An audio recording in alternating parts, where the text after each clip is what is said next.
આ તરફ હવે સુરતની વાત કરીએ। ખાડાવાળા રસ્તાઓએ સુરતની સુરત બદલી નાખી છે। જી હા, સુરતીઓની કમર તોડવા માટે જાણે એસએમસીએ કમર કસી લીધી હોય તેવું લાગી રહ્યું છે। સુરતીઓનું જીવન ખાડાવાળા રસ્તાઓ પરથી પસાર થઈ રહ્યું છે। તંત્ર જરા તો દયા કરો આ જનતા પર। સુરતમાં ખાડાના કારણે લોકોને કઈ રીતે પારાવાર મુશ્કેલી પડી રહી છે, આ દ્રશ્યોથી આપ અંદાજો લગાવી શકો છો।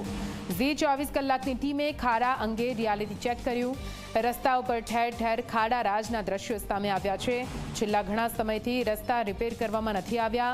કોન્ટ્રાક્ટરોને બ્લેકલિસ્ટ કરવાને બદલે 50 લાખનો દંડ ફટકારી સંતોષ માનવામાં આવી રહ્યો છે। મનપાના રસ્તા અંગેના તમામ દાવાઓ પોકળ સાબિત થઈ રહ્યા છે।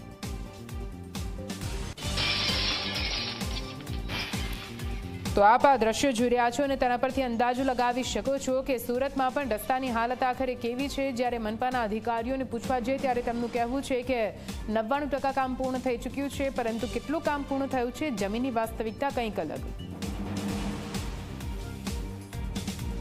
સુરત શહેરમાં જે રીતે ધોધમાર વરસાદ વરસી રહ્યો હતો, ત્યારબાદ સુરત શહેરના અલગ અલગ વિસ્તારોમાં રસ્તા ઉપર ખાડા પડી ગયા હતા, જેને કારણે જે સુરતી લાલાઓ છે તેને પારાવાર મુશ્કેલીઓનો સામનો કરવો પડ્યો હતો। ત્યારે ઝી 24 કલાકની જે ટીમ છે તે ટીમ આવી પહોંચી છે સુરતના અઠવાગેટ વિસ્તારમાં, જ્યાં સીધા દ્રશ્યો આપ જોઈ શકો છો।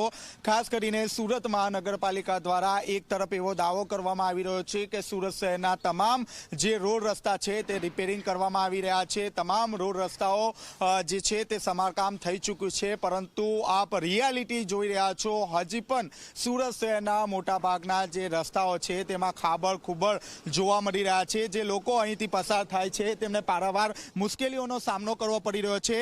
જી કાકા, क्या कहोगे इस तरह रास्ते पे खाड़ा पड़ा है? अरे ये बहुत दिन से खाड़ा पड़ा, कोई इसको ध्यान देता नहीं है। हमेशा ऐसे ही खाड़ा रहता है यहाँ। मैं आता जाता हूँ। कितनी दिक्कतें पड़ रही है? दिक्कत तो बहुत है यहाँ। दिक्कत इतना है कि 4 व्हील का पानी उड़ता है, कचरा भी ऊपर आता है, गाड़ी वाले आते जाते। दिक्कत तो परेशानी यहाँ बहुत हो रही है।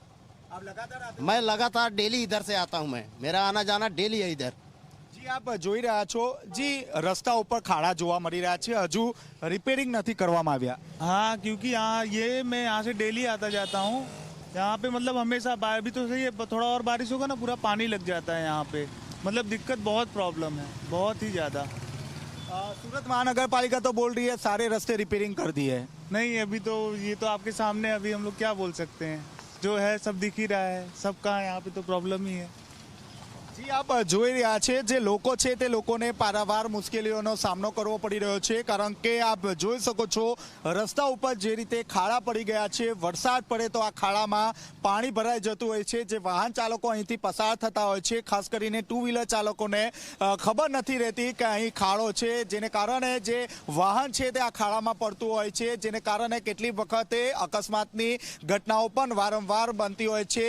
જે લોકો છે તે લોકોના ટેક્સના જે રૂપિયા છે લોકો ભરે છે, તેમ છતાં તેમને જે સવલતો મળવી જોઈએ તે સવલતો અહીં આપવામાં આવી નથી। બીજી તરફ જોવા જઈએ તો સુરત મહાનગરપાલિકા દ્વારા ફક્ત દેખાવા પૂરતું જે કોન્ટ્રાક્ટરો છે તેમને બ્લેકલિસ્ટ કરવાના બદલે તેમને રૂપિયા 50 લાખનો દંડ ખાલી ફટકારવામાં આવ્યો છે।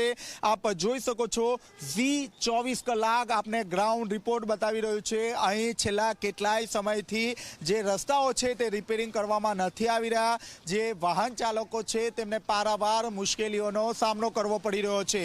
કેમેરામેન વિજય બેસાણે સાથે ચેતન પટેલ, ઝી મીડિયા, સુરત। તો સુરતમાં આખરે રસ્તાનો હાલ કેવો છે, વધુ માહિતી સાથે સંવાદદાતા ચેતન અત્યારે હાલ આપણી સાથે લાઈવ સુરતથી જોડાઈ ગયા છે। સીધા ચેતન પાસે જઈશું। ચેતન, છેલ્લા ઘણા સમયથી પબ્લિક હેરાન પરેશાન હતી, પબ્લિકે સવાલ પૂછ્યો, ઝી 24 કલાકે સવાલ પૂછ્યો એટલે તંત્રએ કહ્યું કે જે પણ ખાડા છે સમારકામ તેનું થઈ જશે, 99% કામ પૂર્ણ કરી દેવામાં આવશે। પણ ફરી એકવાર જ્યારે સમય આપ્યા બાદ આપણે રસ્તા પર જઈએ છીએ તો એના એ હાલ છે, તો પછી એસએમસીએ કામ શું કર્યું?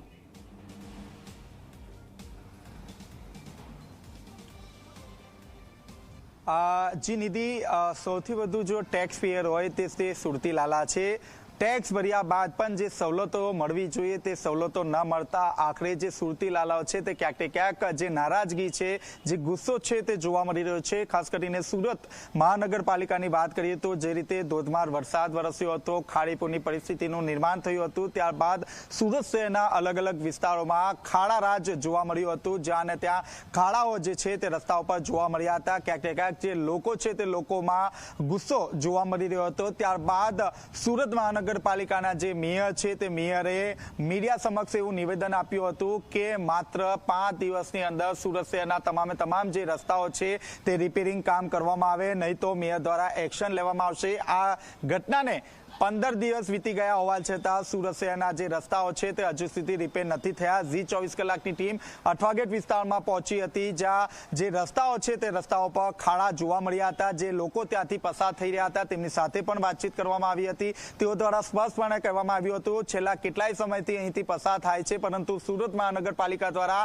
આ જે રસ્તો બનાવવો જોઈએ તે રસ્તો બનાવવામાં નથી આવ્યો, જેને કારણે લોકોને પારાવાર મુશ્કેલીઓનો સામનો કરવો પડી રહ્યો છે. જે અધિકારીઓ છે તે અધિકારીઓ સામે કોઈ પણ પ્રકારની એક્શન નથી લેવામાં આવ્યા. સૌથી મહત્વની વાત છે કે જે રોડ કોન્ટ્રાક્ટરો છે તે રોડ કોન્ટ્રાક્ટરોની જે મિલીભગત છે, જે ભ્રષ્ટાચાર છે તે ભ્રષ્ટાચારનું આ ચોખ્ખું ઉદાહરણ છે. સુરત મહાનગરપાલિકા દ્વારા આવા જે કોન્ટ્રાક્ટરો છે તેમને બ્લેકલિસ્ટ કરવાના બદલે 10 જેટલા જે કોન્ટ્રાક્ટરો છે તેમની પાસે માત્ર ₹50 લાખનો જે દંડ છે તે દંડ વસૂલીને કામગીરી શરૂ કરવામાં આવી છે.